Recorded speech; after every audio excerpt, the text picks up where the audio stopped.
नमस्कार and I welcome to all of you in global lookout. दोस्तों, Russia Ukraine war को लगभग 4 महीने से ज़्यादा हो चुका है। भले ही ये वॉर 2 देशों के बीच में हो, लेकिन इसकी मार जो है पूरे वर्ल्ड को झेलना पड़ रहा है। जहां वेस्टर्न कंट्रीज़ और बाकी डेवलपिंग या डेवलप्ड कंट्रीज़ के लिए सवाल इन्फ्लेशन का है, वहीं कुछ ऐसी कंट्रीज़ हैं जिनके लिए सवाल स्टारवेशन का है, यानी भुखमरी का है। अलग-अलग देशों पे अलग-अलग तरह से इसका असर पड़ा है और शायद यही कारण है कि अलग-अलग देशों ने अपना जो रिस्पॉन्स है वॉर को लेके वो अलग-अलग मेंटेन किया हुआ है। वेस्ट की अगर बात करें तो वेस्ट के पास सिर्फ़ 3 ही ऑप्शन था, या तो शांत बैठे, या तो मिलिट्री एक्शन करे, या फिर वही पुराना तरीका सैंक्शंस लगाए। वेस्ट ने जिसमें से सैंक्शंस वाला तरीका अपनाया। वहीं कुछ कंट्रीज़ ऐसी भी हैं जैसे इंडिया और चाइना, जिसने अभी तक रशिया को ना खुल के क्रिटिसाइज़ किया है इस एक्शन के लिए, बल्कि कुछ लोग का ऐसा भी कहना है कि इंडिया और चाइना का जो एक्शन है वो रशिया को इनडायरेक्टली हेल्प कर रहा है। और ये हेल्प एक बहुत बड़ा रीज़न है रशिया जो इतने वेस्टर्न के बाद भी सर्वाइव कर पा रहा है। और जितना इसका सैंक्शंस का असर सोचा जा रहा था उतना नहीं पड़ रहा है रशिया पे।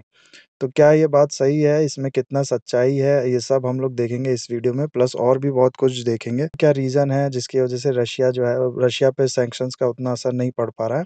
ये सब हम लोग इस वीडियो में देखेंगे।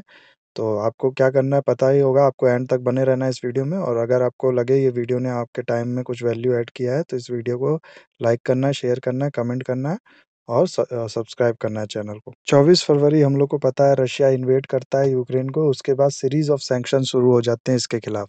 सिर्फ़ इकोनॉमी वाइज़ देखें तो इन सैंक्शंस ने थोड़ा डैमेज पहुँचाया है रशियन इकोनॉमी को, लेकिन रशिया ने फिर अच्छे से रिटेलिएट करते हुए इससे भी काफ़ी रिकवर कर गया है और कोई ख़ास असर देखने को नहीं मिल रहा है उसकी इकोनॉमी पे। जब इस पे सैंक्शंस लगाए जा रहे थे तब यूएस का कहना था कि रशियन इन सैंक्शंस की वज़ह से रशिया जो है वो 15 साल तक उसकी इकोनॉमी पीछे चली जाएगी और उसका इकोनॉमी में लगभग 15% का डेप्रिसिएशन देखा जाएगा।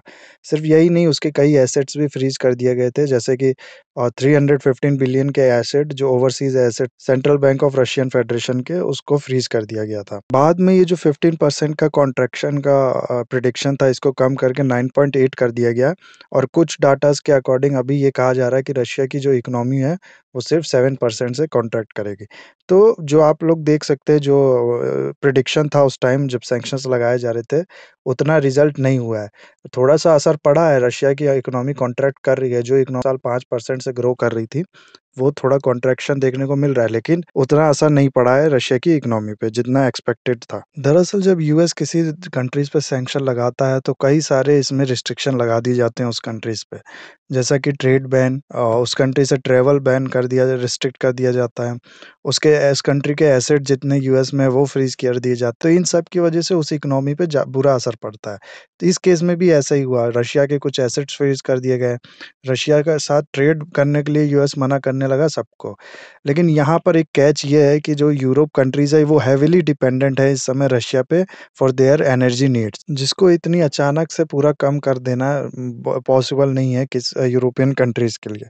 इसलिए जो ये वाला ट्रेड है, एनर्जी ट्रेड है रशिया से, वो मेंटेन रहा है इन सैंक्शंस के बाद भी। प्लस कुछ कंट्रीज़ ऐसे भी हैं जिसने रिसेंटली रशिया को नया ट्रेड सोर्स बनाया है, जैसे चाइना और इंडिया हो गए। इंडिया की अगर बात इंडिया ने अपना रशिया से इम्पोर्ट बहुत ज़्यादा बढ़ा लिया है। ये इंक्रीज़ लगभग 50 टाइम्स का इंक्रीज़ था लास्ट ईयर से। लास्ट ईयर हम लोग जितना भी ऑयल यूज़ करते थे उसका लगभग 0.2% सिर्फ़ आता था रशिया से, लेकिन इस साल ये है कि 10% तक हो गया। और अब तक हम लोग जो इराक से है सबसे ज़्यादा ऑयल मँगाते हैं, उसके बाद दूसरे नंबर पे है सऊदी अरेबिया। लेकिन रिसेंटली इतनी ज़्यादा ऑयल इम्पोर्ट की इंक्रीज़ की वज़ह से रशिया से, रशिया जो है दूसरे नंबर पे आ चुका है सऊदी अरेबिया को रिप्लेस करके। और चाइना की बात करें तो चाइना ने अप्रैल के महीने में 8.42 मिलियन टन्स बैरल का इम्पोर्ट किया है रशिया से, जो कि 55% ज़्यादा है लास्ट ईयर इसी मंथ के इम्पोर्ट से। और इस टोटल इम्पोर्ट की वैल्यू लगभग है 7.47 बिलियन। तो इसकी वजह से काफ़ी सपोर्ट मिला है रशिया को तो इकोनॉमी को, और जो कहा जा रहा था कि उसका जो ट्रेड है वो कम होगा जिसका असर उसकी इकोनॉमी में पड़ेगा। ये ट्रेड कम होने की वजह रशिया का जो सरप्लस ट्रेड था वो बहुत ज़्यादा बढ़ गया है। अगर 2021-22 के जनवरी से लेके मई तक की बात करें तो रशिया का 44.8 बिलियन का सरप्लस ट्रेड था। और यही हम लोग 2022 से जनवरी से लेके मई तक की बात करें तो ये के 124.3 बिलियन हो चुका है। तो लगभग 3 टाइम का इंक्रीज देखने को मिला है सरप्लस ट्रेड का रशिया को। और इन्हीं सरप्लस ट्रेड की वजह से जहाँ दुनिया की सारी करेंसी का जो वैल्यू है वो गिर रही है, वही एक तरफ रूबल है जिसकी वैल्यू पे कोई असर नहीं पड़ रहा, और रूबल इस समय बेस्ट परफॉर्मिंग करेंसी कही जा रही है। अगर आप ग्राफ को देखें तो 13 मार्च तक रूबल की वैल्यू डिक्रीज की है, लेकिन उसके बाद रिकवर होने लगी और होते होते 51 रुपए पर डॉलर हो गया। तो एक तरफ हमने देखा कि जो इकोनॉमी की प्रिडिक्शन थी कि 15% से कॉन्ट्रैक्ट करेगी, वो नहीं हुआ। दूसरी तरफ जो रूबल गिरनी चाहिए इतने ज़्यादा सैंक्शंस और रिस्ट्रिक्शंस के बाद, जिसकी वैल्यू कम होनी चाहिए, उसकी वैल्यू कम नहीं हुई और रिकवर की है। हालांकि ये इन रूबल की वैल्यू ना गिरने का कोई बहुत से और भी कारण है। रशिया जो एक्सपोर्ट करता है यूरोप में तेल, उसके बदले रशिया ने कहा है कि हमें रूबल में पेमेंट चाहिए। इससे क्या हुआ, रूबल्स की डिमांड क्रिएट हुई तो रूबल की वैल्यू बढ़ गई। 2014 में जब रशिया ने क्रीमिया पे एनेक्सेशन किया था, तो उसके बाद रशिया पे कुछ सैंक्शंस लगाए गए थे। तो उन सैंक्शंस से सबक सीखते हुए रशिया उसी टाइम से अपने इकोनॉमी को सेल्फ डिपेंडेंट बनाने लगा है। 2014 से पहले रशियन इकोनॉमी जो आधे से ज़्यादा अपने फूड कंजप्शन के लिए इम्पोर्ट पे डिपेंडेंट थी, वो धीरे-धीरे कुछ सालों में कंप्लीटली सेल्फ डिपेंडेंट हो गई फूड के लिए।